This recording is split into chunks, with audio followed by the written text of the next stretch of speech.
right. And last thing I need to do before we get started.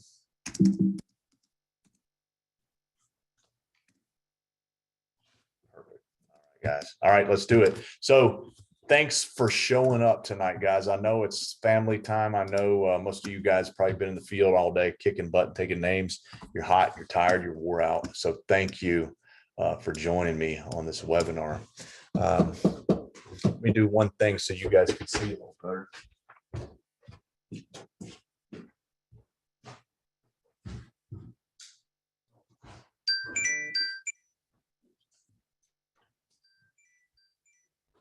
All right, guys, that should be a little better. Hopefully you guys can see a little better, and let's rock and roll, man. So equipment. So I'm going to tell you guys how I got started in the staining business. So as you may know, I was fence contractor, grew up in the fence business, family fence business.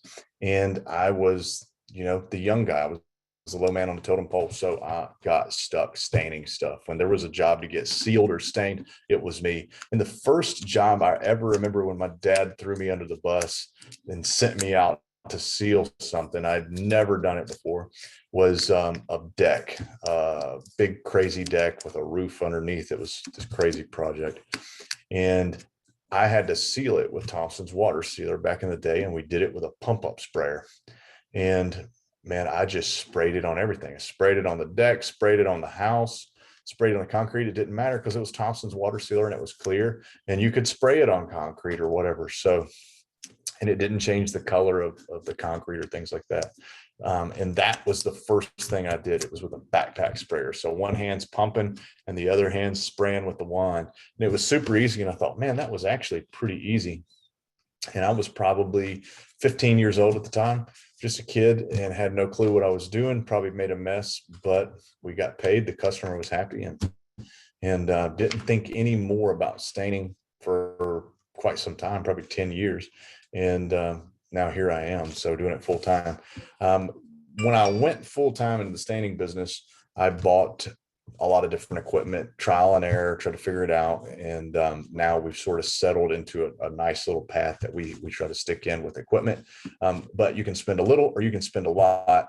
And tonight we're just going to kind of break that down and talk about what all you need to get started, and what all you need if you're really getting deep into the business and trying to scale your business. And we'll kind of go over different scenarios, as if you're a fence guy, if you're a deck guy, if you do both, if you do restoration work.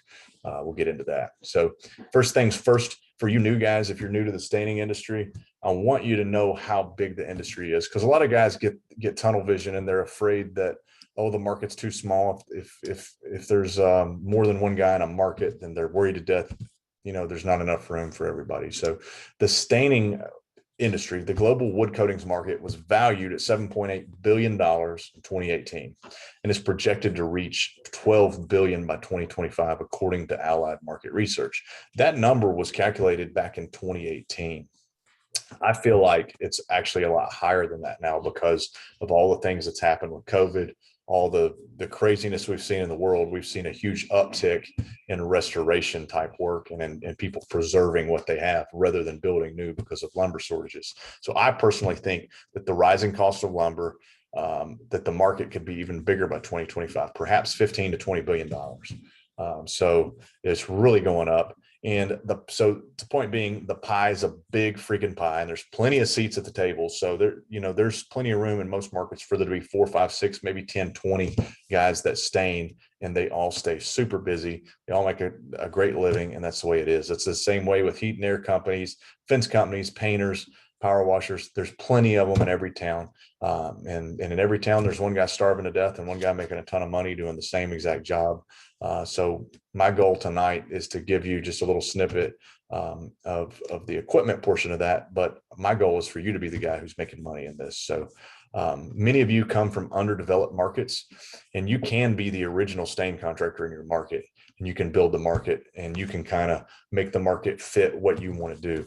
Other people might be in a really highly developed market like Dallas, Fort Worth. The problem is with those markets, there's guys on every corner who stain, but they get complacent, and the level of service tends to diminish in the really super concentrated markets. So the guys who do provide premium service we see those guys just crushing it in those markets. So you can definitely come into a very, very, very busy market and make your mark. And so what all can we stain? Today, we're going to talk about staining equipment, but what are we actually staining? We need to know that first before we decide on our equipment. So we're staining things like fencing, decking, new fences, old fences, restoration type work, pergolas, patio covers, gazebos, shutters, boat docks, railing. That's kind of it when it comes to equipment. Even pre-staining, there's some equipment you can get for that as well. So we'll kind of cover those bases. And this webinar is not going to be a slide heavy webinar like we normally do. We're going to go back and forth between this PowerPoint and our field guide, which some of you may have copies of. And that's what we're going to pull from tonight. So the equipment, let's get started on this. So what do you need? You can spend a little bit of money or a lot of money, and either way, you're still a stain contractor. So at the end of the day, really the barrier to entry into this industry is pretty low, because you can literally not own any piece of equipment. You can sell a job, take a deposit, go buy the stain, rent the sprayer from Home Depot, go do the job, get paid, take the sprayer back, wipe your hands clean, and you've done it. You can go get a pump up sprayer. You can go get a paintbrush. You can do all of those things without really spending any money and get into the stain industry. That's both good and bad. You know, it's low barrier to entry. So that usually means you're going to have a lot of guys pop up in markets, but they don't stick around. So we want you to be the guy that sticks around. So let's talk about the equipment you would need if you get in and decide to stay. So there's a couple of different types of sprayers for spraying fences. It's 12-volt systems is the first one that comes to my mind, because they're cheap. They're easy to build. You can make them from parts from Home Depot, from Tractor Supply. You can order parts off the internet. I recommend you buy stuff if you're going to do this from small town companies, from small e-commerce businesses. Not so much big tech companies or things like that, just to keep that money with local businesses. But that's a side note. But the thing about 12-volt pumps is they're easy to build. They're really cool. They're generally less dependable. These pumps they're small, they're cheap, they tend to break. Sometimes they're going to break down on you. So if you're going to run this, I recommend you have a second pump. So if you build a 12-volt pump and here's your motor, have a second motor on standby on your truck, and have the tools to replace that thing in the field if you have to. You've got HVLP. So that's kind of like the wood defender trailers you see some of these guys having, or these home built rigs that are like gas. They're basically all they are is a power washer that they've put a pressure regulator on so that it'll run low pressure.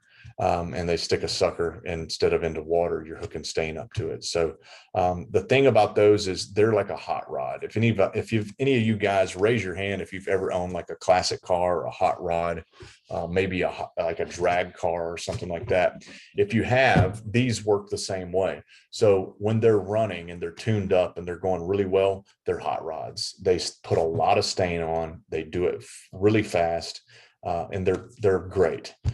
The downside is they're not as dependable as other equipment. They tend to break down, and it's specialized parts. And when those things break down on you, you're in trouble because you can't get the parts. And if you know where to look, but generally it's 3 days away. It is not something you can go down and pick up at the local paint store or the local parts store. And that's a major problem if you're a contractor trying to get stuff done. So the upside is they're fast. They get a lot of stuff done. But these things tend to break down, and they make a lot of overspray. The overspray is just overkill for me. The last thing on my list here when it comes to sprayers is going to be the airless sprayer. All of you have heard of the airless sprayer. This is an airless sprayer gun right here. You'll notice a couple of things about this is with low pressure or 12-volt systems, if you get a clog, you have to remove the tip. You have to remove the end of the spray wand. You got to get a pick and pick it out or blow it out. You got to do all this stuff, which is slow. With the airless sprayer, they have a reversible tip. So if you get a clog, you just turn the tip the other way, pull the trigger to clear the line, and then turn it back, and you're back in business. That is really fast. That's really convenient on a job site. Be sure to spray towards the fence and not out into the yard, because you don't want stain in the grass. But anyways, airless sprayer guns are awesome. You can put quick connects on them and they work great. The reason we like airless sprayers is a couple of reasons. I can spray anything I want to spray out of it. I can spray paint. I can spray stain. I can spray sealers. I can spray with some of the big machines. You can spray stucco. You can spray roof coatings. You can stripe parking lots with them. They're very versatile, and you just don't get that with the low pressure systems. You don't get that with the 12 volt or the HVLP. They will spray one thing and one thing only. So you have versatility. You also have dependability with an airless sprayer, because these things, they hold up. They're built to run paint through. Obviously, they're paint sprayers. They're built to run all day, every day. And so they just hold up better. If you get a commercial grade sprayer, which cost the entry level commercial machines are somewhere around $750 to $800, they got a 3-year warranty. They have 3 filters. They have a fully replaceable and fully rebuildable pump, and they come with rep support and locations all over the US that you can get parts for them. Now, we're not endorsed by any brand of sprayer. I don't care which one you get. The 2 big ones are Titan and Graco. We use both of them. But the reason I say rep support is very important is because if you buy a commercial airless sprayer and you're on a job site and that machine breaks down on you, if you're using a home built machine or high volume, low pressure, like a wood defender rig, you are in trouble. You're out there, nobody's coming to help you. If you've got a Graco machine or like a Titan airless sprayer and you break down, you call your rep, and in 30 minutes, he's brought you a replacement pump, and then he's going to take your other one and go get it repaired for you. That's invaluable for me as a business owner, because I know if my stuff breaks down, I can get it fixed. If you got a 10-year-old pump, it's not like that. But if it's a new machine under warranty and you're not just destroying the thing, if you're taking care of it and it's a true breakdown, they will cover it for you. And most of the time they'll bring you a replacement machine out there, or a loaner. They call them loaners. So that is huge. And being able to rebuild your machine is huge. So those things like that are really, really nice. Now, some people will tell you that airless sprayers never spray as much stain as HVLP. And that's probably somebody who's trying to sell you an HVLP machine.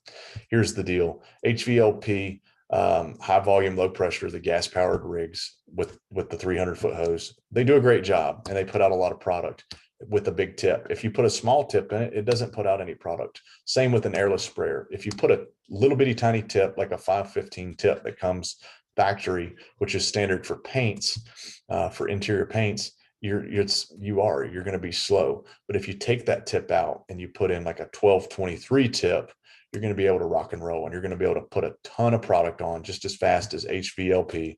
And the bonus that you get with some of the airless sprayers is you can run 2 or 3 guns on one sprayer and still get plenty of volume. So airless sprayers gets my vote for what to use. What am I going to get if I got dropped off on a strange city and I had to start a stain business? First thing I'd get is an airless sprayer. They just really work well. So if you're on the fence about what sprayer to get an airless sprayer. Here's a couple of our old sprayers. We rebuild these things. I don't want to say rebuild. At the end of every season, we take our sprayers in and we just have them serviced. And what does service look like on these things? Filters. We do the filters, obviously. We check the hydraulic fluid in them because these things are hydraulic, these gas powered ones. Clean the carburetor, check spark plugs, and then on the electric ones, just go through it, make sure everything's right. And usually, we got a ton of sprayers, and it's for probably 8 sprayers, we're looking at probably $1,500 a year in maintenance, and that's going overkill on our machines, just so we're sure that they're not going to break down on us. So maintenance is pretty cheap. All right, so if you want to get a homeowner model airless sprayer, they're great for beginners and do-it-yourselfers. They're cheap, disposable. A lot of guys in the Dallas-Fort Worth market buy a $200 airless sprayer. They run the crap out of it. When it breaks, they throw it away and buy another one. That's another option that you've got. So if we go back to these gas-powered machines, I touched on running multiple guns. You can't run multiple guns with these 2 little small machines. This one here in the center at the bottom is a Graco 390. It says number 3 or something like that on it. That is a commercial grade machine. That's a metal frame. That is a commercial machine. This little one over here is one I think we've just picked up for a YouTube video. It's like an X5 or something, and it's $100 paint sprayer. And we keep it around because it runs, it works, and every once in a while you need it for something. So, but these gas powered machines, let's talk about them for a minute. You may hear these referred to as slow stroke machines. So the little airless sprayers in front, the pumps move really quickly. So you guys have all heard that sound before. These machines are slow strokes. So they go ka-dunk, ka-dunk, ka-dunk. They have a hydraulic piston. That's what this ram is here. And they slow stroke and build pressure hydraulically. And that gives you a ton of pressure, and it gives you the ability to run multiple coatings. But another reason why we use these, we have these machines built into our trucks with hose reels. And this machine right here will run two 300-foot hose reels. And more specifically, we've got them set up with one big hose. So a 5/8 inch hose. We have 250 feet, 5/8 inch hose. And then we have a quick connect, like a hydraulic quick connect.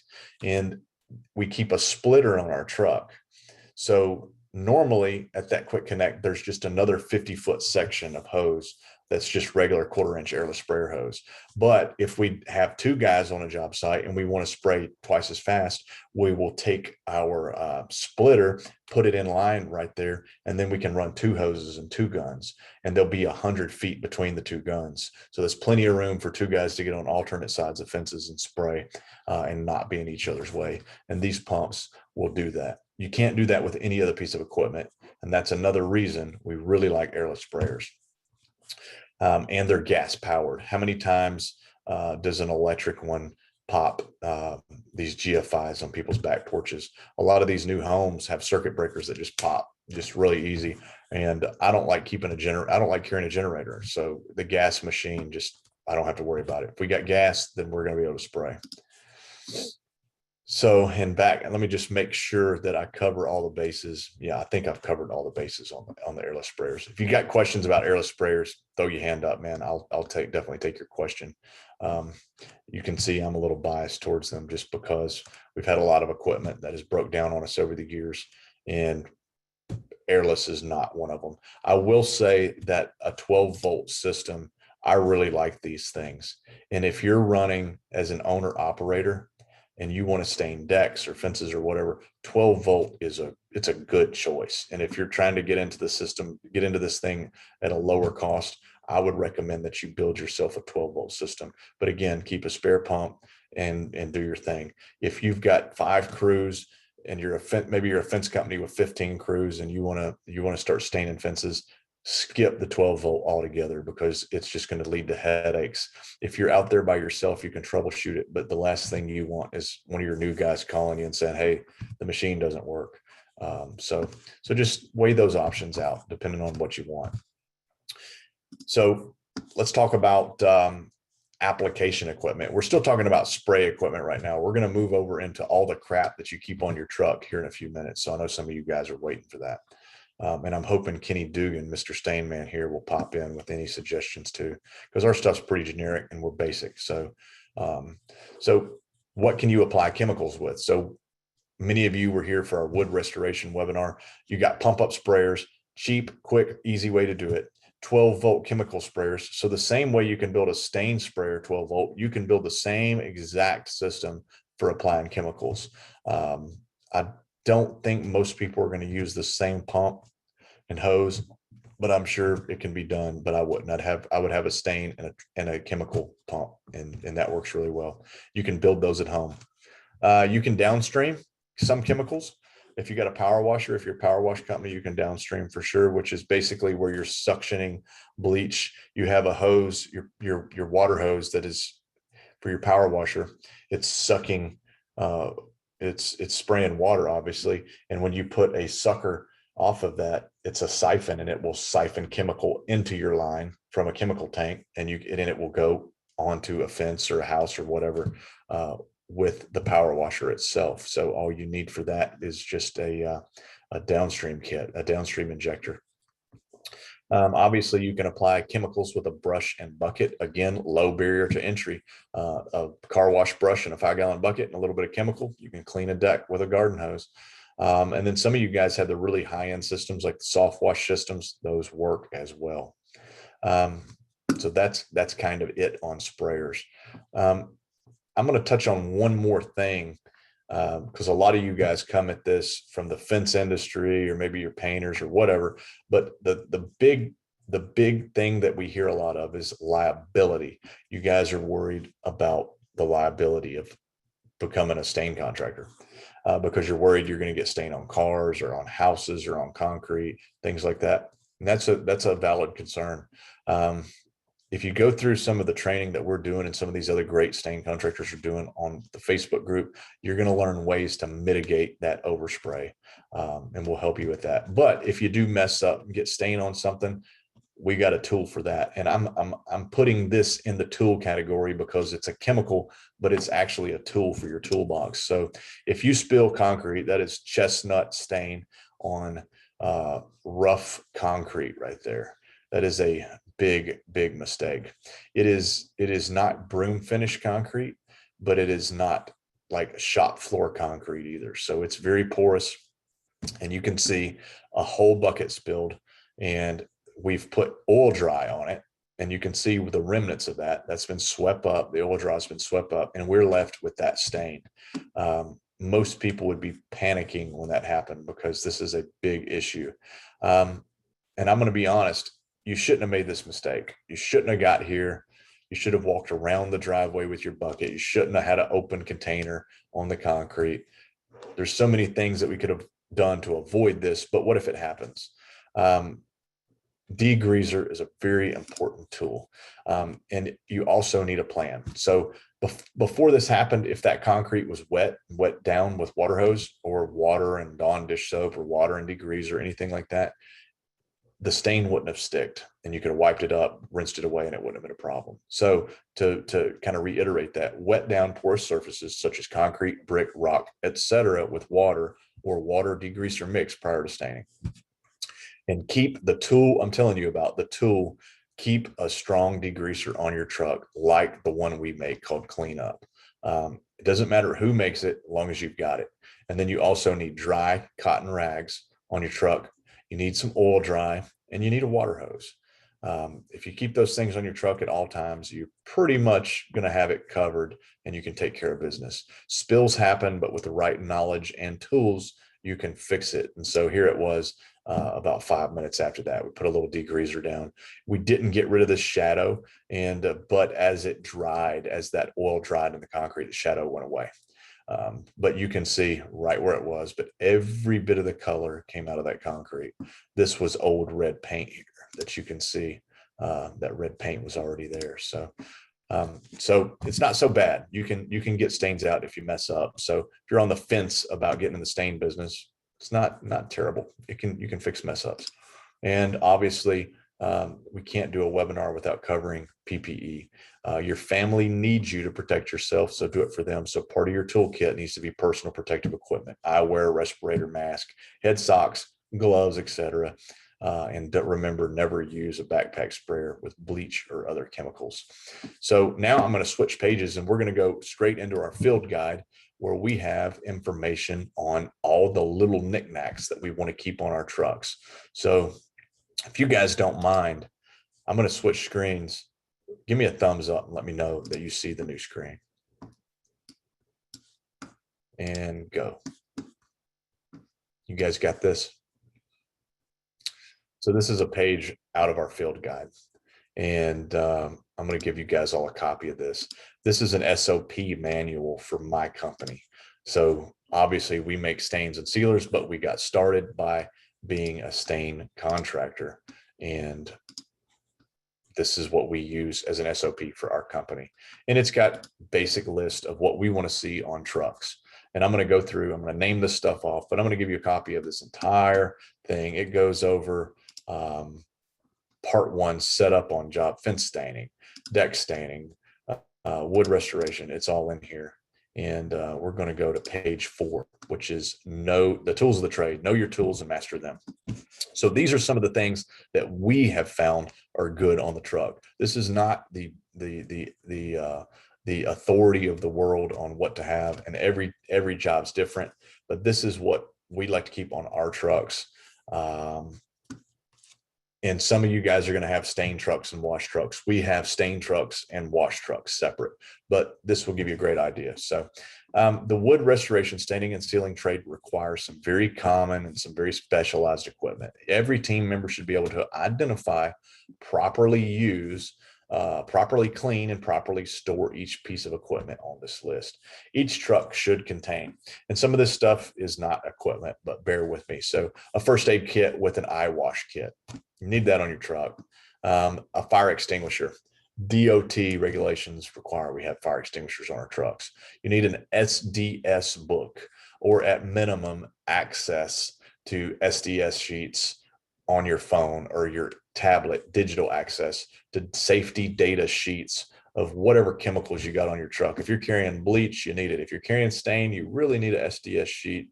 All of that can be found on our website or the websites of whatever stains or chemicals you're using. So you need that on your truck in case you get in it. The reason being is if you get in an accident and your truck flips over and 5 buckets of stain or 5 buckets of wood cleaner or bleach roll out on the highway and a baby's laying in it, they know how to clean the person. They know how to put out the fire. They know how to contain the spill, whatever the incident is. That's what the SDS sheets are for. It's so firemen go in there and they're not getting themselves in a bad situation. If you've got a bunch of wood stripper dumped out on the road, firemen need to take precautions to clean that mess up. So you need a moisture meter. Moisture meter is a $20 tool that will save you a lot of money. And I recommend you have multiple moisture meters, at least one on every service truck, and your sales staff should have them too. And you can leave those with customers. You need an airless sprayer, 50 to 100 feet of hose. We really like 48 extension wands with swivel heads. So a swivel head means you have a spray wand that sprays like this. This is our spray pattern. You can spray up and down, turn it sideways. A 360 swivel does this. So now we can turn and we can spray this way. Now we can spray this way. We can turn it and spray behind a fence post. We can turn it down and spray across the top of the fence, and we can do it at arm's length. So the 48-inch gun keeps you from bending over. It keeps you from squatting. It keeps you much more neutral. So I like that. You need a box of airless sprayer tips. You want to keep tips as you start doing this. You're going to get more and more tips. Just save them, keep them on your truck. Tips generally last a long time. If you take care of them, they'll last. But some of the tips you might see on our truck, and this list is just a little dated, is like 311, 413, 415 tips. Those are good for doing decks, doing spindles, doing tight, fine work. 515, 517 works really well if you got to do like a water-based solid stain on a fence or on a deck, or if you got to paint a house or you got to paint brick, whatever. Those 515, 517 tips work really well in that category. 519 again is in a 521 is a good stain tip. The 526 works good. Some guys use those.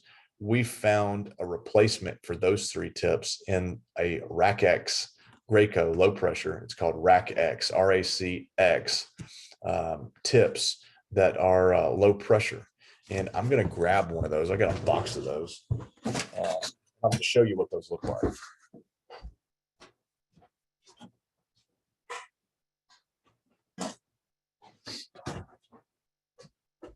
So we keep a lot of tips around here. And for instance, here are Titan tips. These are 1223 Titan tips. This is a great tip. There's nothing wrong with this tip, but it's not a low pressure tip. We learned from Kenny Dugan are the Graco Rack X tips. So you guys can see that. This one's a 1221. I like the 1223 a little better. But what you're getting is when these airless tips, what it means is the first number, the 5 or the 3 or the 12, whatever it is the width of the fan pattern. I believe at 1 foot. and I'm not a details guy, so I may be wrong, but I believe it is at 1 foot it away from whatever you're spraying. It is whatever the number is. So if it's a 5, it would be a 10-inch wide pattern at 1 foot. Kenny Dugan, please correct me if I'm wrong. If it's a 321 tip, then it would be a 6-inch wide fan pattern at whatever the 1 foot measurement is. So it's you double the first number. If it's a 5, then at a foot it would be 10 inches wide. If it's a 3, you at a foot it would be 6 inches wide. If it's 12, like the 1223 at 1 foot away from the fence, that's a 24-inch wide fan pattern. And then the second two numbers, the 13, the 21, the 23, that is the orifice size, meaning the hole in the end of the sprayer tip, what size that is in thousandths. So that just means how much stain is going to come out the end of this thing. So the 1223 tips, I really like them. They're low pressure. You got to buy a blue guard. So you got to buy a special guard for that 1223 tip, which is unfortunate, but it's 20 more bucks, and this thing will fit that Rack X low pressure tip. And the advantage of it is you can turn your pump way down, and you can run half pressure on your machine, and you really reduce overspray with those 1223 tips. And you're going to say, well, that's crazy. Why would you want a 24-inch fan pattern? We don't want a 24-inch fan pattern. What we want to do is move that pattern up to the fence so it's close, and it becomes a 6-inch pattern when you hold it right up next to the fence, and then it just minimizes overspray. So think about those. The 321, 325 tips, we use those for farm fencing. So if you've got like a 4-rail fence or a plank fence, 321s, 325s, 323s work really well. If you got a rookie, give him a 321. If you got a guy that can run and gun, give him a 325, and he can move on with it. Always keep a spare 50-foot airless sprayer hose on your truck. Here's why. Stuff happens. Keep a spare on your truck. Moving on to brushes. We can go crazy with brushes, but I'm going to tell you the ones I like to keep. I like to keep a good quality China hair bristle brush for oil-based stains. So you have synthetic bristle brushes, which are great for water-based coatings and paints. And then you have natural fiber brushes, which are made from hair, like the hair on a horse's tail, hair on your head, or like China hair, which is from a hog, it's from a pig. And that's what you want. The natural bristles will hold oil-based stain. It'll hold a lot of stain. If you try to use a synthetic bristle brush with oil, it won't hold the oil. And then vice versa, you're going to get better performance for water-based coatings with a synthetic bristle brush. And there's some blends and stuff out there that says synthetic or China bristle synthetic / blend. I don't like those. Either I'm doing water-based or I'm doing oil-based, and there's no happy medium between those. You need, if you're doing oil, use a brush for oil. If you're doing water, use a brush for water. So let's see here, the chat going. So I like to keep a 2-inch brush, a 3-inch brush, and a 4-inch brush, at least 2 of them on the trucks. Me personally, I tend to use a 4-inch brush for everything if I'm doing decks or cutting in on a fence or whatever. And the same thing, keep it for the China hair brush and the synthetic brush if you do water-based coatings. But a 2, a 3, and a 4 covers most bases. And then I like to see a deck boss brush or a what are these things? These Unger brushes work really well, but you need to keep a deck brush. If you're doing decks, you need to keep at least 2 deck brushes, which is going to be a wider brush. Anything from a 7-inch to a 12-inch wide brush that you can put on a pole and you can stand up and brush the floor without bending over. I love those. They do a great job. So 2 of the deck brushes.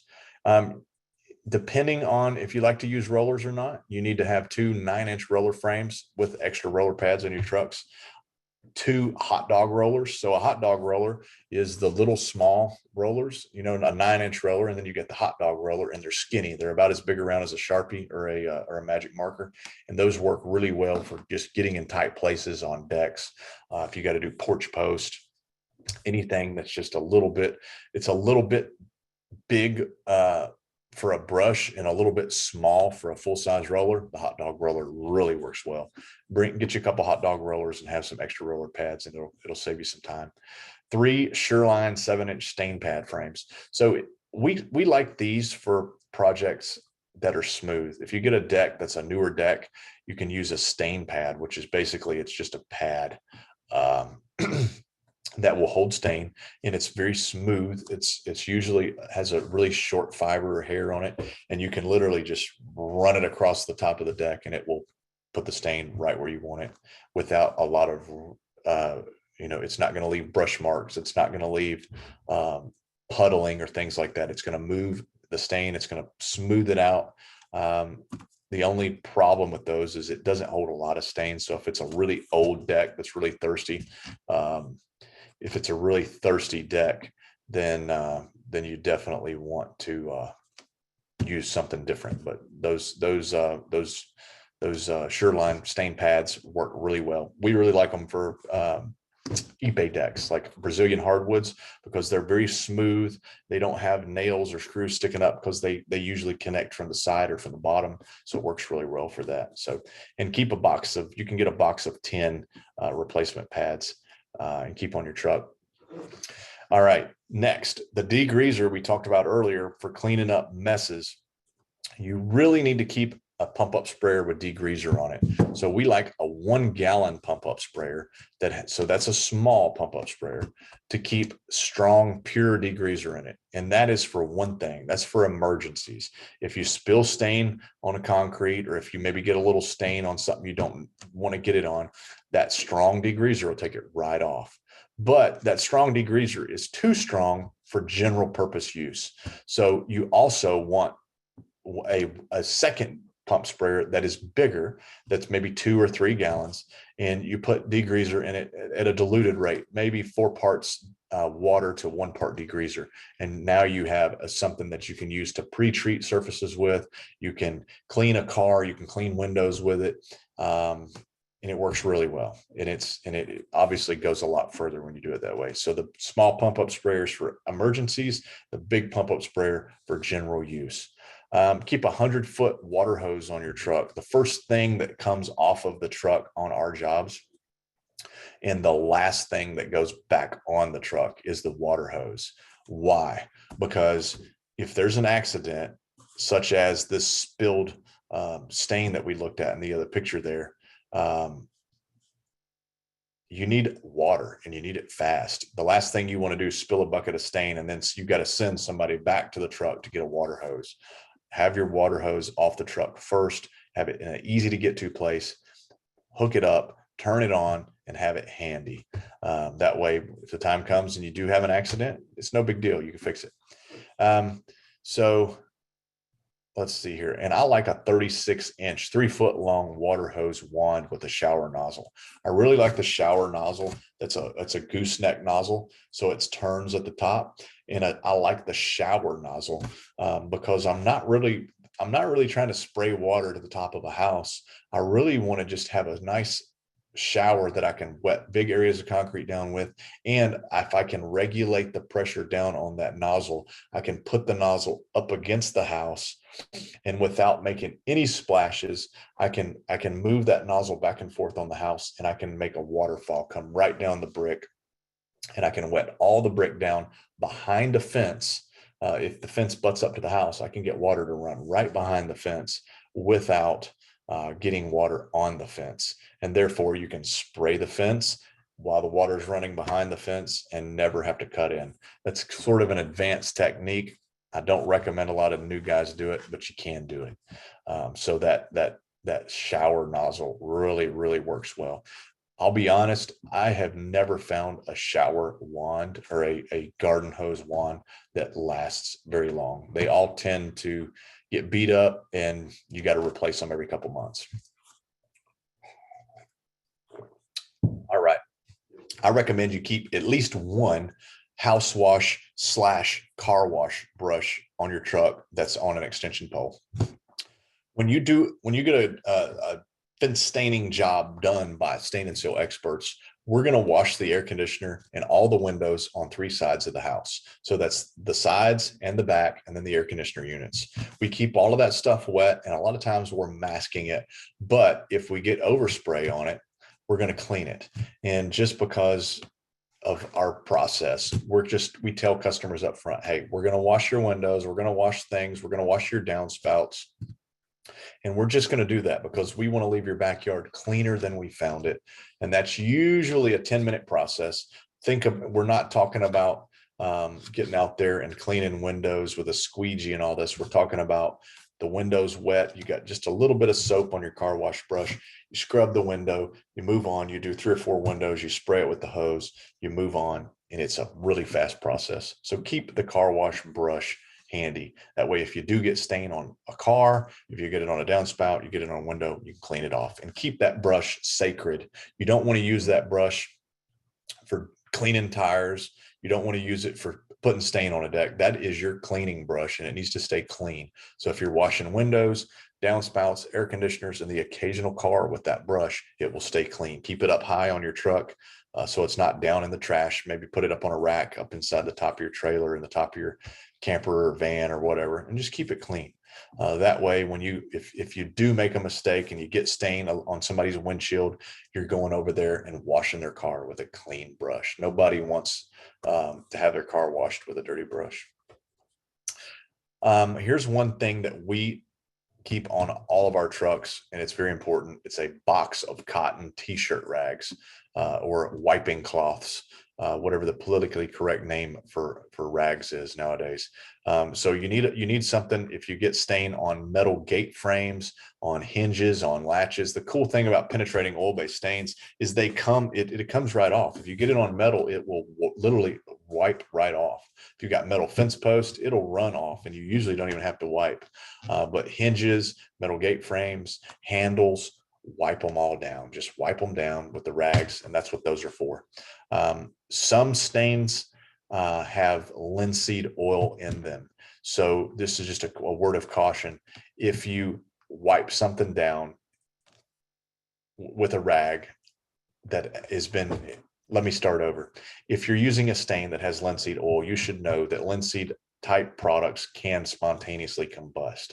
And so if you wipe that stain off of something with a rag and it has linseed oil in it, you want to put that rag in a metal container that's closed, that has water in it. If you leave it on the deck or in the back of your truck, I think the flash point's like 80 or 100 degrees. And there's been people who literally have burnt their trucks down. They've burnt homeowners' homes down, their deck down, whatever, or had fires, dumpster fires, because they were careless with the storage of rags. The stains that we make at Stain and Seal Experts, the stains that we recommend, do not have linseed oil in them. But just a public safety announcement there. But wipe stuff down. You got to. If you need rags for wiping excess stain off of decks, you need rags for wiping your tools down. I like to keep my spray wands clean, wipe them down when you're done. Gate frames, it's just imperative that you keep some wiping rags on the job site. And then 2 disposable car covers. There's nothing worse than driving an hour to a job site. You've done everything. You've prepared your customer. The customer's weed eated. It's the perfect day to stay in a job. And then the neighbor has a 65 Mustang or an Audi or a freaking 1992 Honda Civic parked right next to the fence on the other side, and they won't answer their door. We don't know what their phone number is. You're screwed. They're not moving the car, and you've got to stain that fence. What do? Car covers, disposable car covers that are plastic. They're like a fitted sheet or elastic around the bottom of them. They're totally clear. You can go out there, pull the car cover right over the car, and literally less than 60 seconds, and you can get on your way with spraying. And believe it or not, people actually are kind of excited and impressed when they see that. So if you walk outside, maybe the guy works night shift, he walks outside at noon and you're there staining the neighbor's fence and you've pulled a car cover over his car because he didn't answer the phone or the door and he didn't move his car, he's going to be like, oh, okay, no big deal. I've had people literally come and just wave, pull the car cover off, get in their car and go while we're on a job site. And so we've never had anybody get upset or mad at us for putting a disposable car cover on their car. I think if you were to use one they couldn't see through, it would be more unnerving to people. So we really like the clear plastic car covers. They're less than $10 and you can usually get 2 or 3 uses out of one. So keep 2 disposable car covers on your truck. The brand most people use has a terrible name, but it makes sense. It's called a car condom. You can look those up on the internet. Let's see here. I'm going to go back and take a couple questions. So Kenny Dugan confirmed double your first digit spray width at 12 inches from surface. So that's exactly what I said, and that's what I thought. So back to the tips. A 521 tip is a 10-inch pattern at 12 inches away from your surface. And another question from Rodrigo.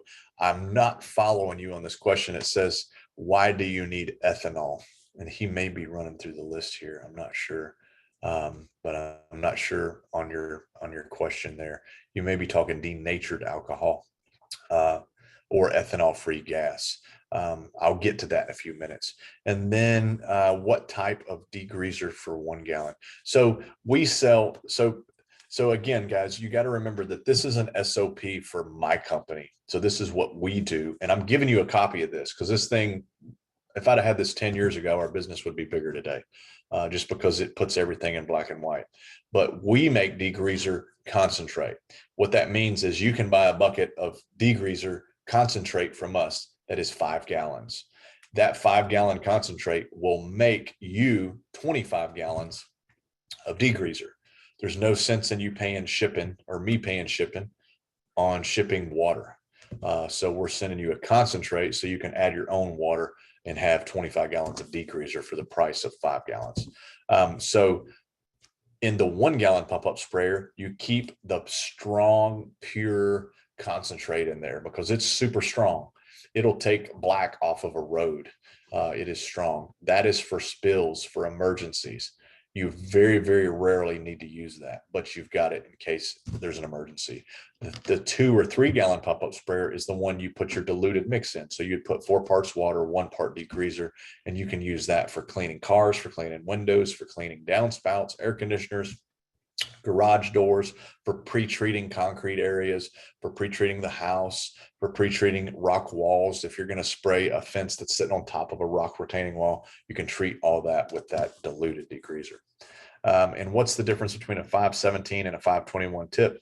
They are both a 10-inch wide pattern at 12 inches, and the 517 has a 17 thousandths orifice at where the stain comes out. The 521 has a 21 thousandths orifice. And so a long story short, the bigger the second number, the more stain's going to come out. So a 521 would be a more suitable tip for staining a fence with oil-based penetrating stain. A 1223 tip would be even better than those two. All right. So let's talk about ladders and plastic and masking material.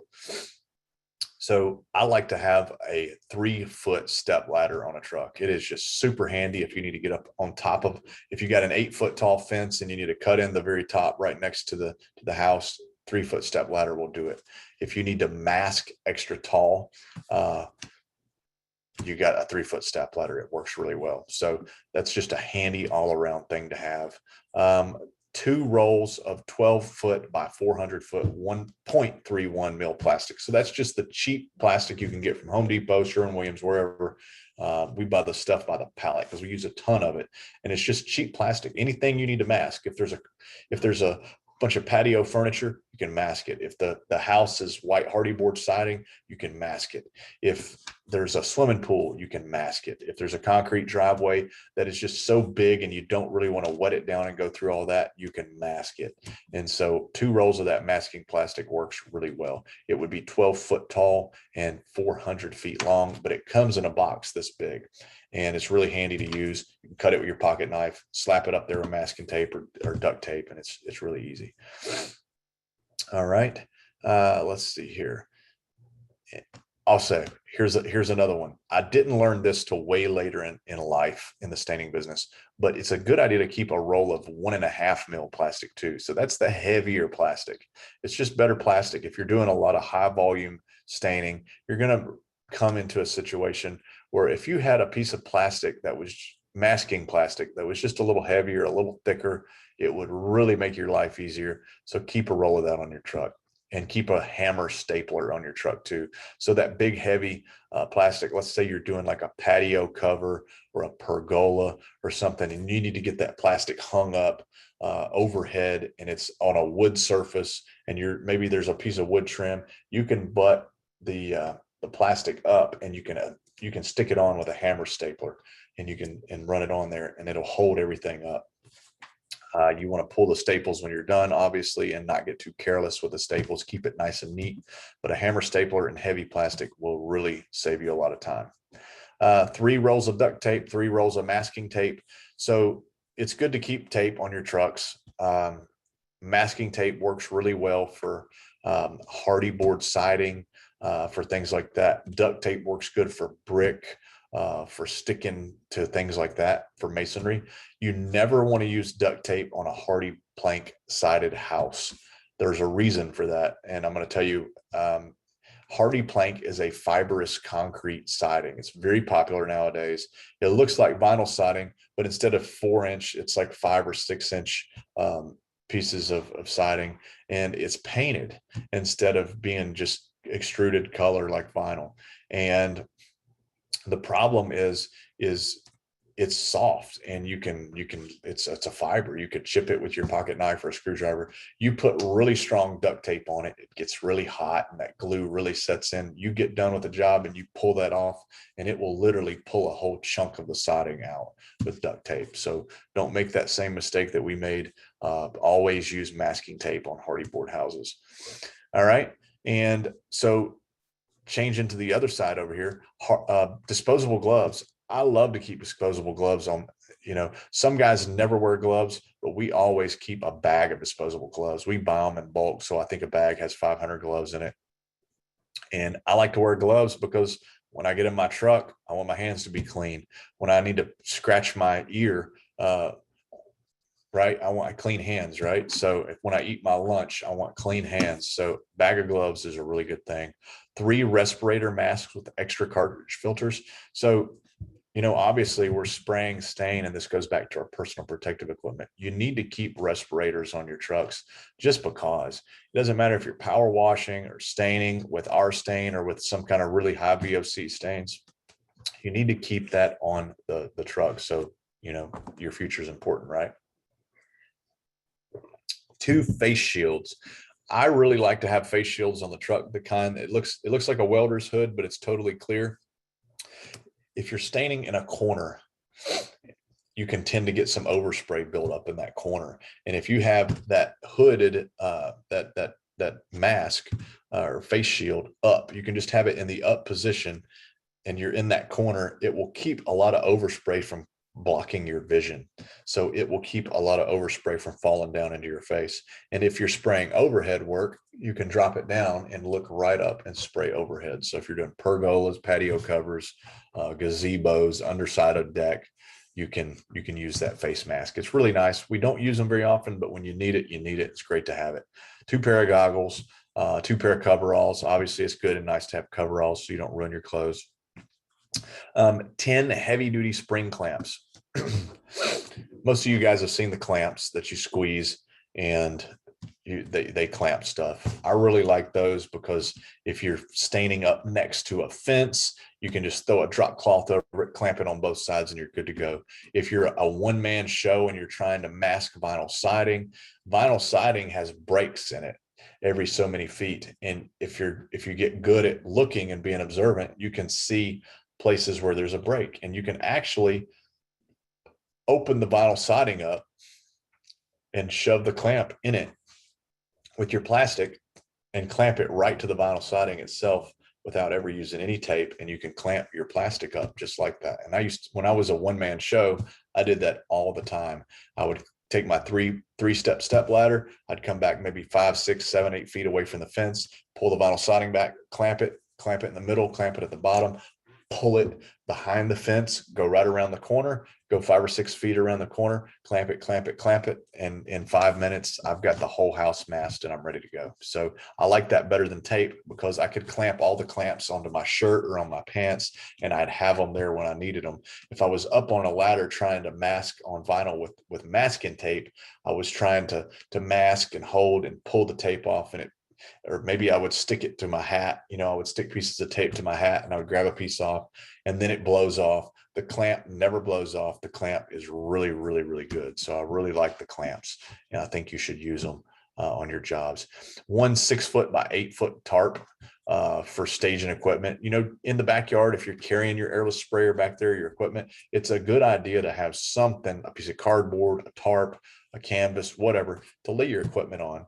Because you're going to mix your stain bucket with a drill, and you're going to lay the drill down. Well, the drill's got stain on the paddle bit. You don't want to kill their grass. So just take really good care of the backyard and have those things there for your tools to lay on. 2 9 by 15 canvas drop cloths and 2 4 by 15 canvas drop cloths. I'm going to add to that and say that now we're probably running, thanks to Joey, he was a painter before he came to work here. We're probably running 5 times that many drop cloths. We keep a lot of drop cloths on our truck, and we have the kind that are just canvas. And then now we also have the drop cloths that have a butyl backing or a plastic backing on them, so stain won't go through. We found that drop cloths are just super fast. We can take the 9 by 15 drop cloth, clamp it on one end of a set of deck rails, run it 15 feet, clamp it again, maybe clamp it in the middle, and I can spray spindles on a deck. Through the spindles, the overspray will hit the drop cloth on the back side of the railing, and it never goes out in the yard. It just catches all that overspray. Then I can flip it over, spray it the other side, and then I'm good to go. So those things really work well. And I said 9 by 15. I'm talking about a 3-foot by 15-foot canvas tarp that you would use for that, what I was just describing. All right. So also, got a couple questions here. Have I to mask? Okay, Rodrigo wants to know, do we have to mask everything that's 50 foot close to the fence? No, you do not. Sometimes you do, sometimes you don't, but most of the time you don't. Most of the time, if you're watching the wind and the wind's blowing to the east and you're staying in a fence here and the house is to the west, you're staying in the fence at the back corner of the house, and the wind's blowing this way, just mask right there because the wind is working in your favor.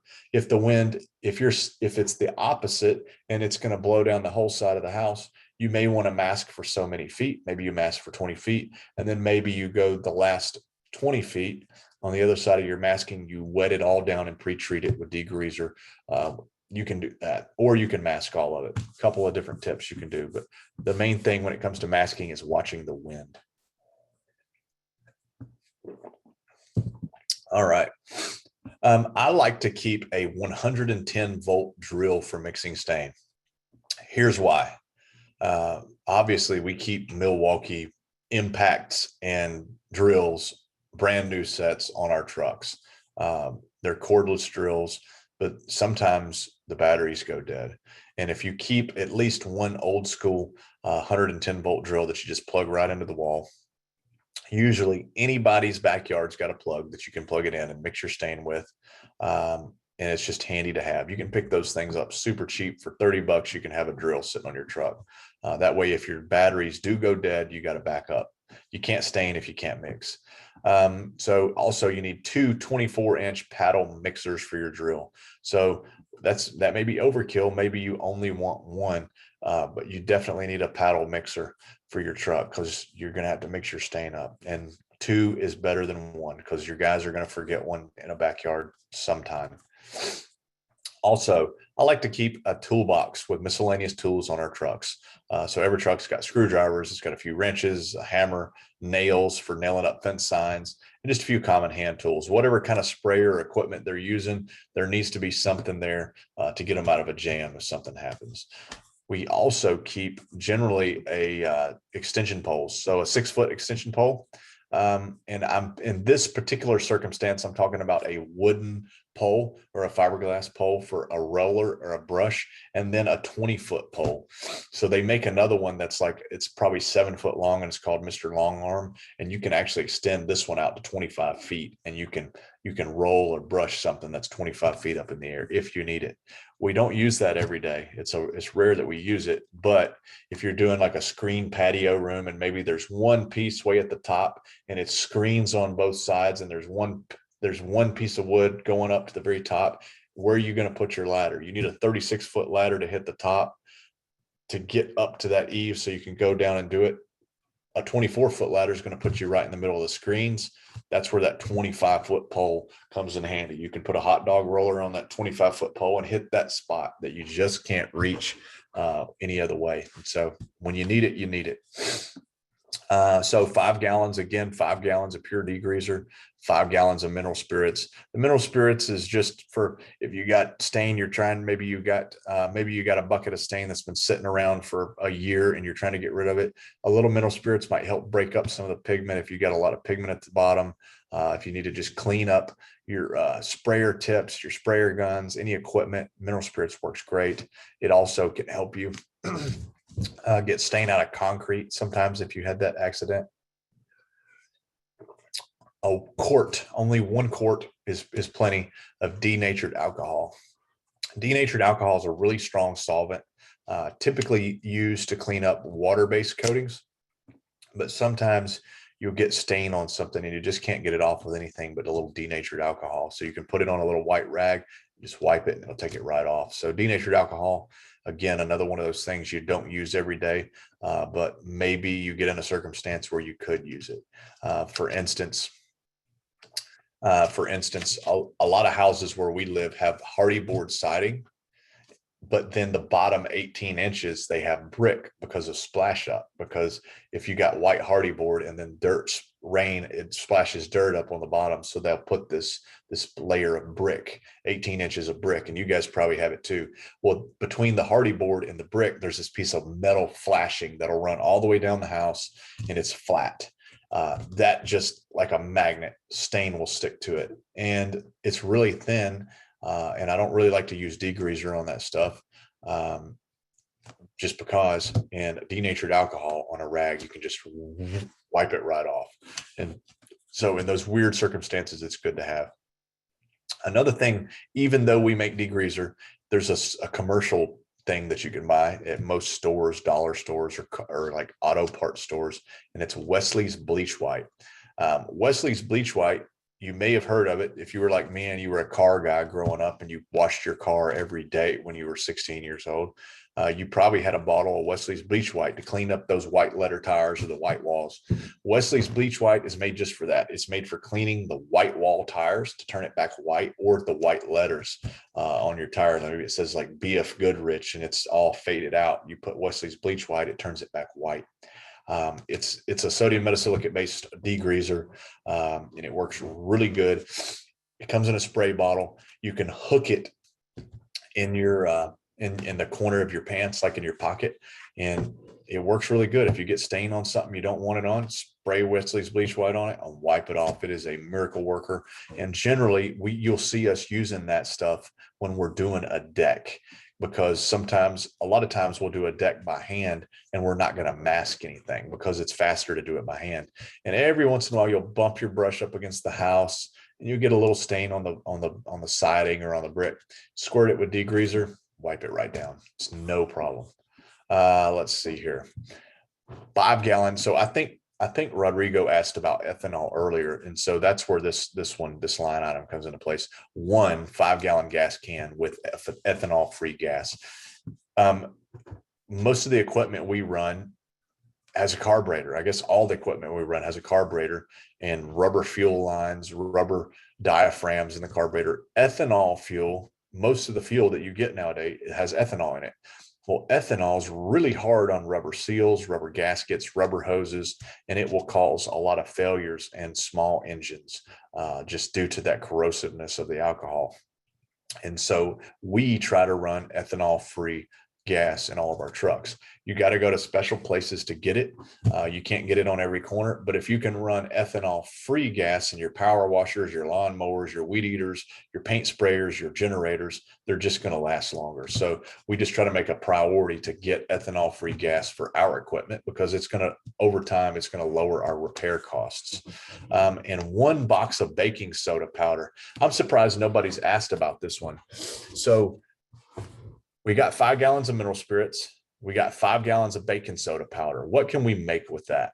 So let's say that we spilled some stain on brick, concrete, stone, stucco, something like that. And we just can't get all the stain out with Degreaser. I can't get all of it out. We can make a paste of baking soda and mineral spirits. And you can take that paste and put it on the spot where the stain is and leave it.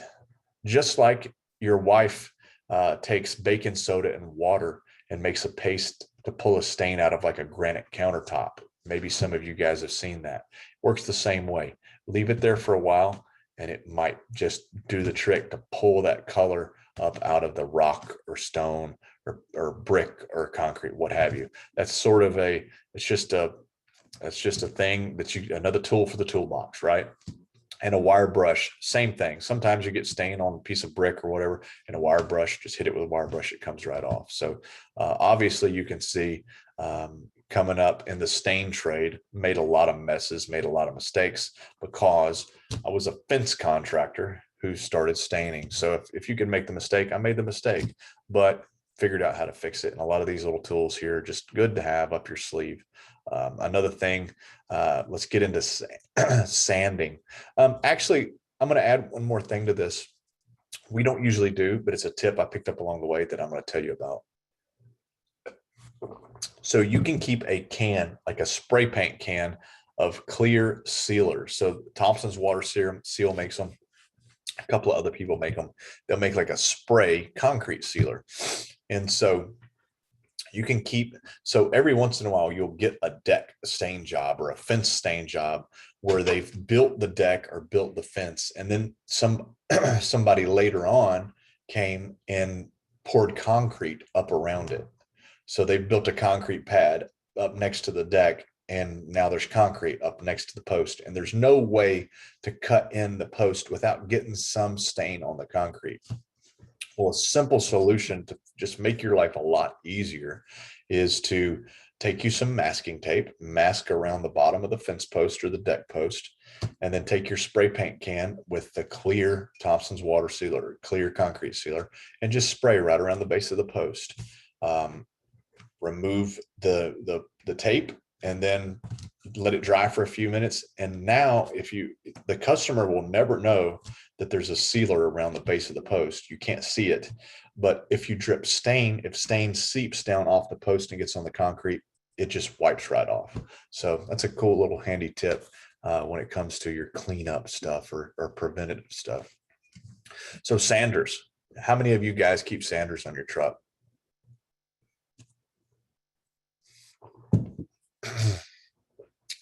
So we keep sanders on all of our trucks. A couple different ones. Basically, the main one is just the handheld orbital sanders. We're requiring that you keep 1 orbital sander with 80 grit pads on your truck and 1 buffer with an Osborne brush. An Osborne brush, if you don't know what that is, Google it.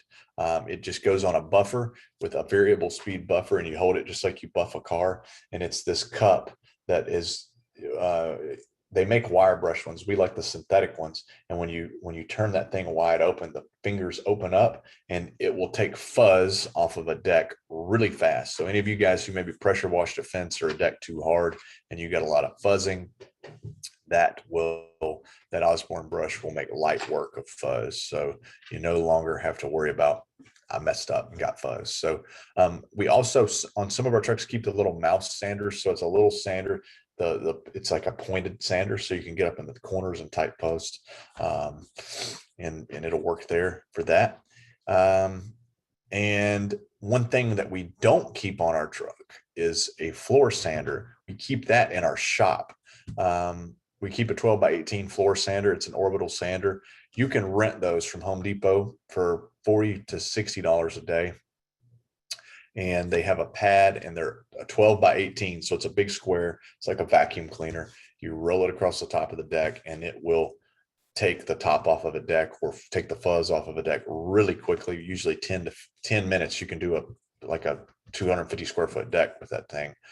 So we have those because we do a lot of decks.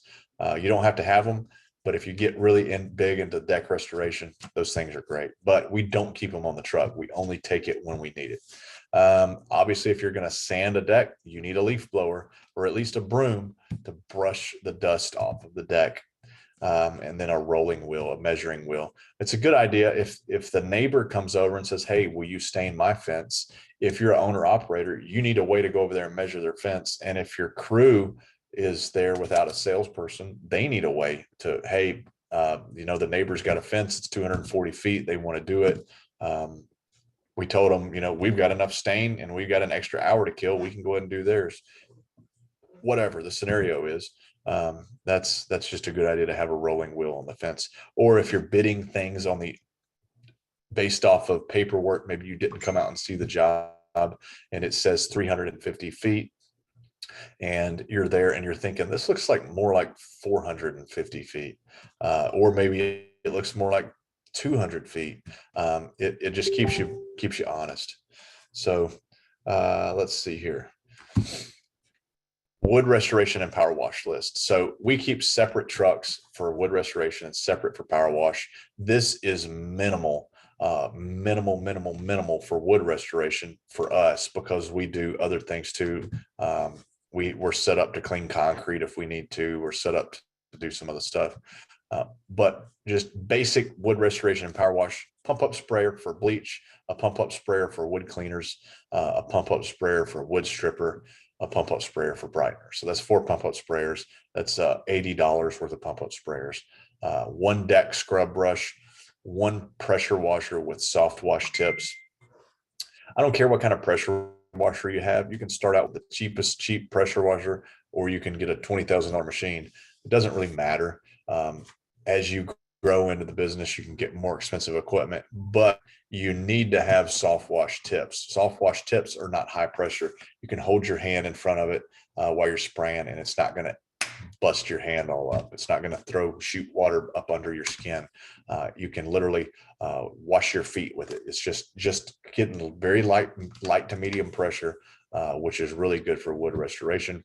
Need a 100-foot water hose, obviously, and a bucket of each cleaning chemicals. So we keep cleaning chemicals in 5-gallon buckets, powder form. You need a bucket for each truck. And we're sort of moving in the direction of, and probably will be 100% next year, instead of a bucket of cleaning chemical where you have to scoop and measure. We're going to go to pre-measured cups. I don't have any with me, but pre-measured bags. So for every gallon, if they got a deck that needs 2 gallons of wood cleaner, it's just open up 2 bags, pour it in, and you're good to go. And that's going to save us time. So it'll go to a bucket of cleaning chemicals, but the bucket will just be full of single servings.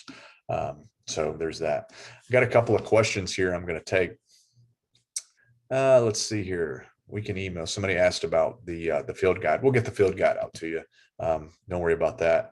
We have Sprinter vans, and okay, that's Ashley answering. So Ashley is one of the owners here. That is my wife, and she does a great job. She knows a ton of stuff. So she's here monitoring the Q&A, and she's at home. I'm at work, but she's in here doing it. So if you got questions, she's getting to them. But somebody asked about trailers, trucks, whatever. I started out in a 1998 GMC long bed 2-wheel drive pickup truck. It was a truck I paid $1,300 for. It was my truck. I loved it. It was my truck. It belonged to my wife's granddad. He drove it. He bought it new. I got a great deal on it. It was not a $1,300 truck. It was probably a $5,000 truck, but I got it for $1,300, and I got a box trailer, and I went to work, and I stained out of that truck. And on the weekend, that was my truck. During the week, it was my truck. So I took good care of it, and I put a car cover over my truck while I was at stain jobs, and that worked very well for me. To, today we're running Sprinter vans. We run Sprinter vans, and we've got a Chevy Express van too. I like the Sprinters better because they get better fuel economy. They get about 25 miles a gallon. They're diesel, so they have longevity. They run for a long time without maintenance, without major maintenance issues, and they hold a ton of weight. They'll hold 2 totes of bleach in them and just truck right on. That's 5,000 pounds that they'll hold without issue, probably 5,200 pounds.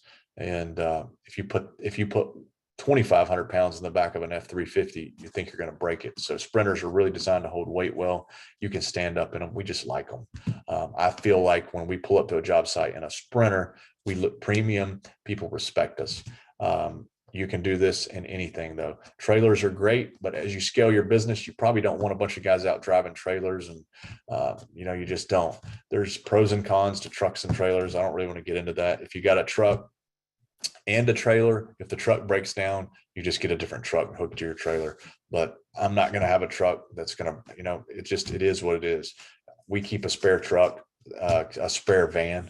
So, and it's set up and ready to roll. So if we had one van go down, they just jump in another one. So, it is what it is. So, in my opinion I don't care if you drive a Honda Civic, just go to work and use what you got, make some money, and you'll be fine, So, let's see, that's pretty much it. Let's go down to tip selection. I got a whole page down here on tip selection. Let's see here. And again, this is just an SOP. This is not a complete how-to. This is just, we want our guys following a certain set of steps to do jobs. When they do a job, or when they get hired, we want them to go through a certain set of steps that will allow them to know what the heck's going on when they go on their first job. So, and that's what this is for. So the first number, again, on a tip is the spray width. Double the number to see how wide the spray pattern should be at 12 inches. A 110 will give you a 2-inch spray pattern, a 310, a 6-inch spray pattern, and so on and so forth. The second number is the orifice size. The larger the number, the larger the orifice is, and more stain or more volume of stain will come out of the sprayer. So for standard privacy fences, you're looking at 100 to 125 square feet per gallon, and the tips are listed here. And I trump this with a 1223 low pressure, because it is just the 1223. Again, I can't say enough good about it. Board on board, 75 to 100 square feet a gallon. Shadow box, 50 to 75 square feet a gallon. And the tips are all the same. You notice when we go to the 3 or 4 plank or the crossbuck fencing, like a farm fence, a horse fence, a cattle fence, same thing, 75 to 100 square feet per gallon, but you have a lot less space. So you can do like 100 foot of fence with the 5 gallons. But you'll notice the tip size changes. It goes to 321, 323, and 325. You want that 6-inch pattern. I got a 6-inch rail. Why don't I spray it with a 6-inch fan pattern? Picket fence, you can do the 219s, 221s, 321s. Some guys spray them with a 1223. Deck spindles, 110, 211, 213. They're great sizes for deck spindles without very, very, very little overspray. You can do it with a wide fan pattern too. And then deck floors, 315s. We see guys running 417s. We see guys running 515s. I'm sure our guys from time to time spray a deck floor with a 1223 just because they can control it and then they can move on with it. So that is pretty much it as far as equipment goes. We can go deeper on equipment. Maybe. I think we kind of covered a lot of it. There's all kind of new tools out. There's all kinds of things out there that we see in the Facebook groups. But if you kind of go with this list here, it's not going to give you everything you need, but it will give you some peace of mind that if you get on a job site and something weird happens, for instance, maybe it's 110 degrees and you're trying to mask vinyl siding and you just cannot get the freaking tape to stick. You stick it on the house and it just melts off. You got the spring clamps. It's on your list. Use the spring clamps, clamp it up there. Maybe you spilled some stain on a flagstone patio, and it's a spot this big. It looks like a caterpillar laying there, but it's actually chocolate brown stain. You cannot get it off with anything. You take the baking soda and mineral spirits trick. You've got that. I've got mineral spirits and baking soda on my truck. Let's try that. You get in a situation where you sanded the deck, you did all these things. You don't have a broom on the truck. You got the leaf blower. So these things will just, these are just things we've learned over the years. So go for it. You know, give it a shot. And these things, there's more to it than this. There's lamb's wool pads, there's stain mitts, there's all kinds of things that we're probably going to change on this list and probably add and update it over this next quarter. But it is what it is. But some of these things that are just really weird, like the 20-foot extension pole, those are the things I think that are good to know about, that you don't know about without somebody really telling you, or you get in the situation where you go, you know what, if I had a 25-foot pole, I wouldn't have to climb my butt up on that freaking ladder, and I'd rather be on the ground than on a ladder, so I'm going to go buy a 25-foot extension pole. And now you've got it. So just do that, and off you go. But Rodrigo asked, and Rodrigo, man, I appreciate you coming in here. You put a ton of, you know, you're always in the staining university Facebook group.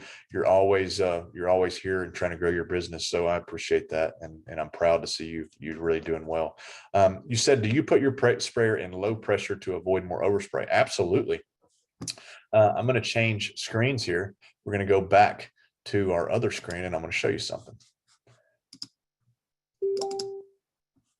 All right. So hopefully you can see my new screen. You see this knob right here. I'm pointing at it with my mouse. Watch my clicker. That big knob, that is the pressure knob on a Graco 390 sprayer. If you put a regular 1223 tip, you're going to run that thing at about 3/4 pressure. If you go a Rack X tip, pressure tip, you go to this guy right here, you can back that thing way down, almost to 25. Somewhere between 20 to 45 or 50% pressure. Some guys go even lower. I've seen guys using Titan sprayers, 440 Titans with these 1223 tips, and they're running them so low you can't even hear the machine running. And they literally, the overspray diminishes by 75% sometimes. So absolutely, if you're running low pressure tips, you got to get the blue guard. And if Graco, if you're watching, you ought to throw us some freaking tips. We're telling everybody about this. You ought to give some guys some tips away in the Facebook group. Get that blue guard. It's worth every penny because it will reduce your overspray. And that's it, man. Guys, ladies, gentlemen, thanks for watching. I'm going to move on to the next thing because I want to keep going. I want to talk about what we do. I want to talk about our giveaway here at the end, and I want to talk about another tool that's very important, probably the most important tool that we can give you for free right now. First of all, I want to talk about our stains. 73% more pigment sounds really good. And somebody asked me, they said, is it really 73% more? No, it's not. It's more like 100 to 130% more pigment, depending on the brand. We put a ton of pigment in our stain. Obviously, we're stain contractors, and we didn't set out to make stains and sealers, but we got really tired of warranty and stain jobs that were failing because of lack of pigment. And so we decided we were going to make a stain. We wanted a ton of pigment because we wanted a ton of color and longevity. And we didn't want it to stink because I got tired of smelling like a paint factory. I got tired of talking to contractors who've been staining and they had diminished lung capacity, or maybe guys who've been painting with oil-based paints and they had brain cancer or kidney cancer. I've got an uncle who painted cars for years without a mask, and he used solvent-based stains or solvent-based paints. He would paint the most beautiful car in the county, but he got a terrible brain. I don't know if it was a cancer or quite what it was, but he had to have brain surgery. It was terrible, and it was attributed to VOCs in solvent-based coatings. So I've sort of got a bone to pick with VOCs. and I'm allergic to mineral spirits.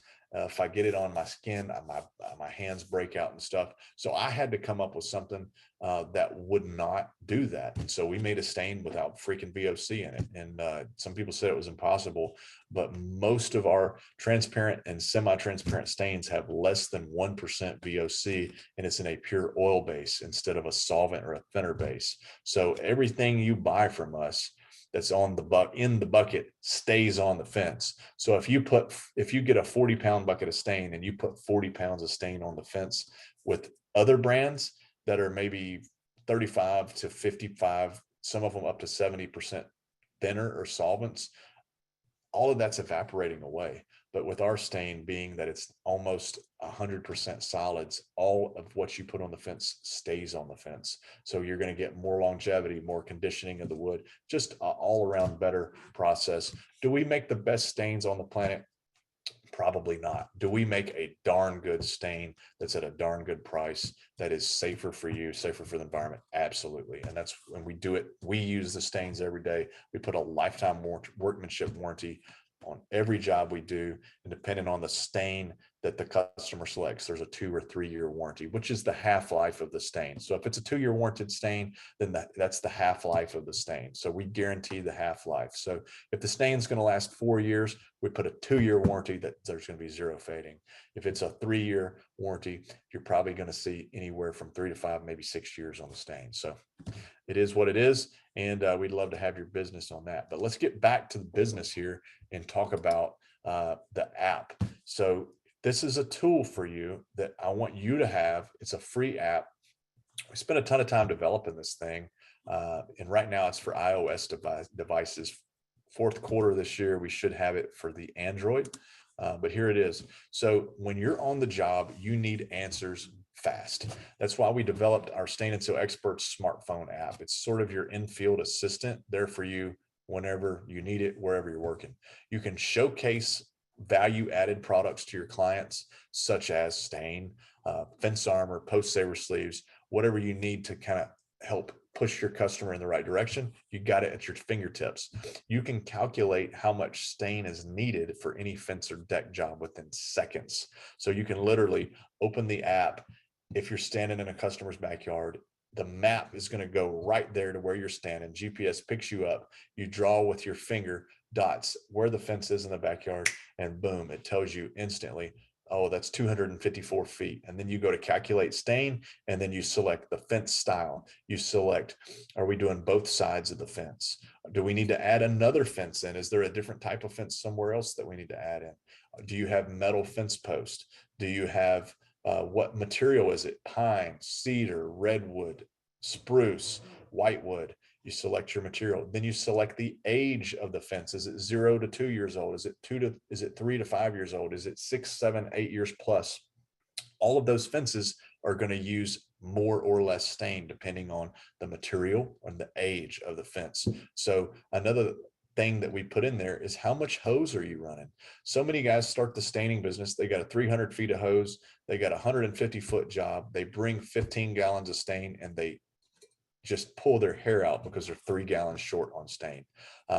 Our calculator figures in your hose length. You always need to figure 1 gallon per 100 feet of hose. If you don't figure that in, you're not going to have enough stain for the job. This app will do that automatically. There's so much more, but this app figures out exactly how much stain you need. It will give you the ability for each different type of stain, for the different type of fence, and for each different thing on your decking. So your square footage, your linear footage, your railing, your number of steps, your support post, you can put a dollar amount for each one of those things, and it will automatically tell you the price. So not only is it going to say, hey, there's 259 feet right here in this backyard. You need 25 gallons of stain to complete this job, and you should charge $1,400, whatever the price may be. Your prices are in there instantly. You can text message that off to your customer. You can email it to them. And if they say yes, you can order the stain right there on the app, and you can get same day shipping, or we'll ship it within 12 business hours. So if you order it by 3 o'clock, generally it goes out the same day for free shipping. So really cool app. And I hope you guys like it. And we got a testimonial from a guy not too long ago. He said he used to have to go to a job, look at it, measure it, go home, figure out how much stain it was going to be, how much time it was going to be. And he said he lost a lot of jobs like that because he just wasn't fast. He didn't understand how to bid these things. He got the app, put his pricing in the app, and he said now he was closing jobs. He goes to them, measures them right there on the spot, and he closes the job instantly. You don't have to use the measuring tool. It's just an option. If you already know the measurements, you can just punch it right in. So really a good tool for some of you guys, new guys that are getting into this that don't have fancy software. Use this free app, and it's really going to make your life easy.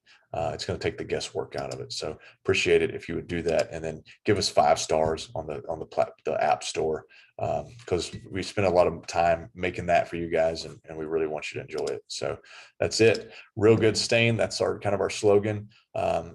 At Stain and Seal Experts, we design and test our products in the real world on the same decks and fences you work on every day. Our products make a real impact with real easy application, providing real performance for a real good stain job. You guys already know we make fence and deck stain and sealers. We make wood cleaners, strippers, and brighteners. We distribute post saver sleeves and fence armor. We sell more post saver sleeves than anybody out there in North America. We sell degreasers, rags, anything you need for the stain business, we got it. We want you guys to be able to sell to your customer a full continuous circle of life for their fence. If you're a fence guy, you can do this. If you're a power wash guy, maybe you can't because you don't build fences, but if you can start out with a post saver sleeve, I don't have one here, but a whole nother rabbit hole to go down.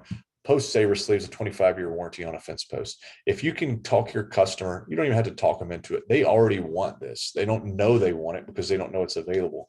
But if they can put a post saver sleeve on their fence post, now we have a 20-year absolute guarantee on the fence post is not going to rot.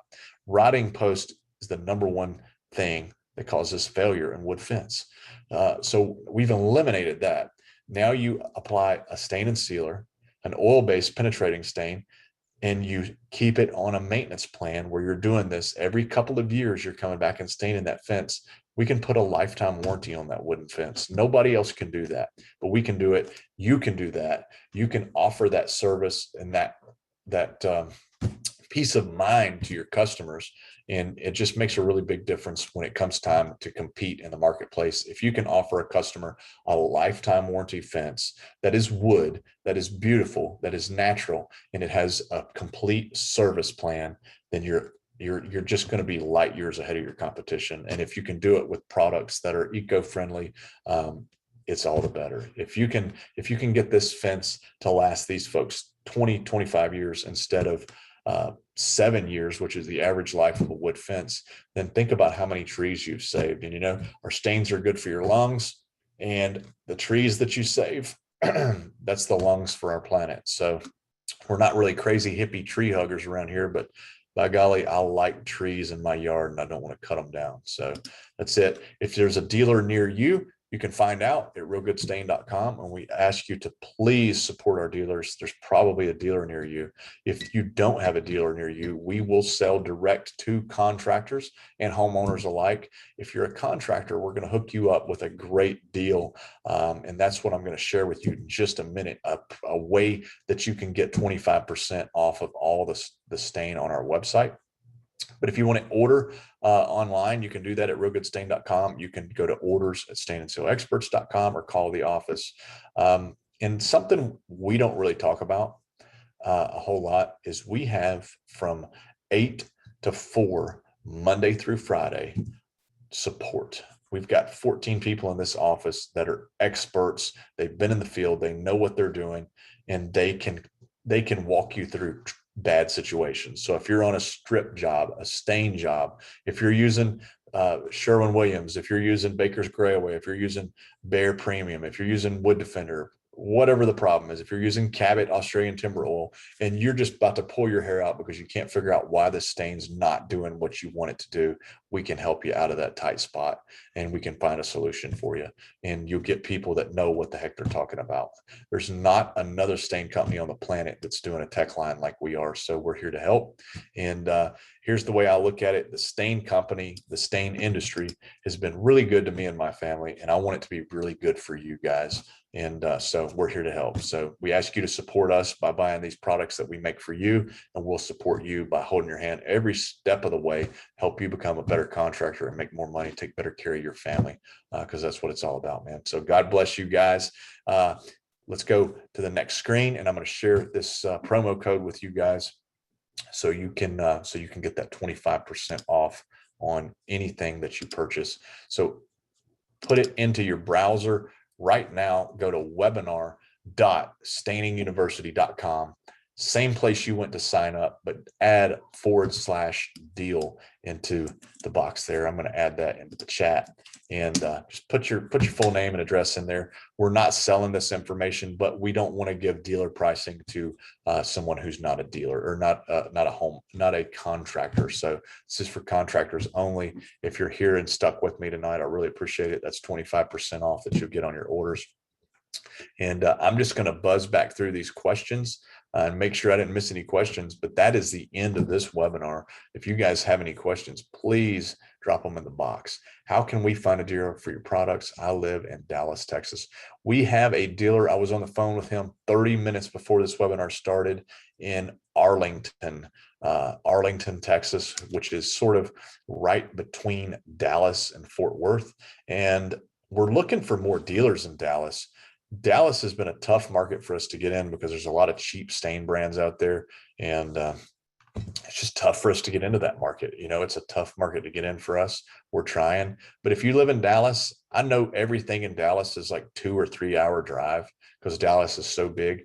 If you're not close to Arlington, we will ship you stain and have it there in probably 2 days. If you call me right now and order stain, it'll be out the door the same day and you'll get it quick. You'll get tracking instantly. We do that for everybody. That's just what we pride ourselves on. I know if you've got a job to do, you need the stain. You can't get paid. You can't go grocery shopping. You can't do what you got to do till you get this job done and get paid. So it's very important to me to get the stain to you fast. And that's what we do every single time. And we ship for free. And we're going to do that as long as we can do it. So if you need stain, get on there and do it. If you want to try some stain, we've got fan decks, we've got samples, we got whatever you guys need. We got brochures, we've got online things that you can download and keep on your computer. Maybe stuff like this.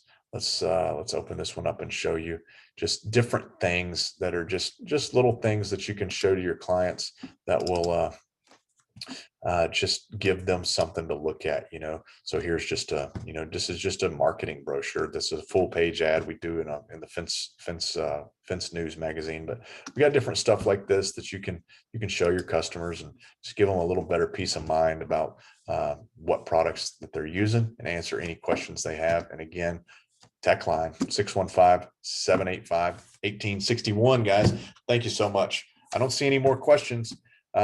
So come see us let me talk about that. Come see us. If you're on the fence about this, there is a free training at Chesterfield Fence and Supply in Richmond, Virginia, August 19th and 20th.